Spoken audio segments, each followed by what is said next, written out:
Police એટલે તમામ કામોમાં 24 કલાક ખડે પગે અગ્રેસર।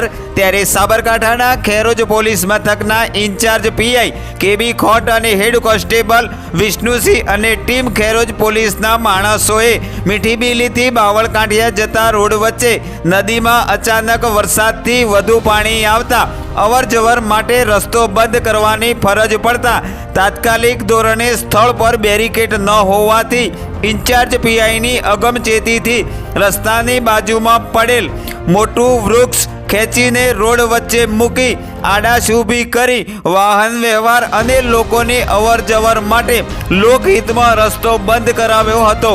ખરેખર પોલીસને વંદન અને સલામ।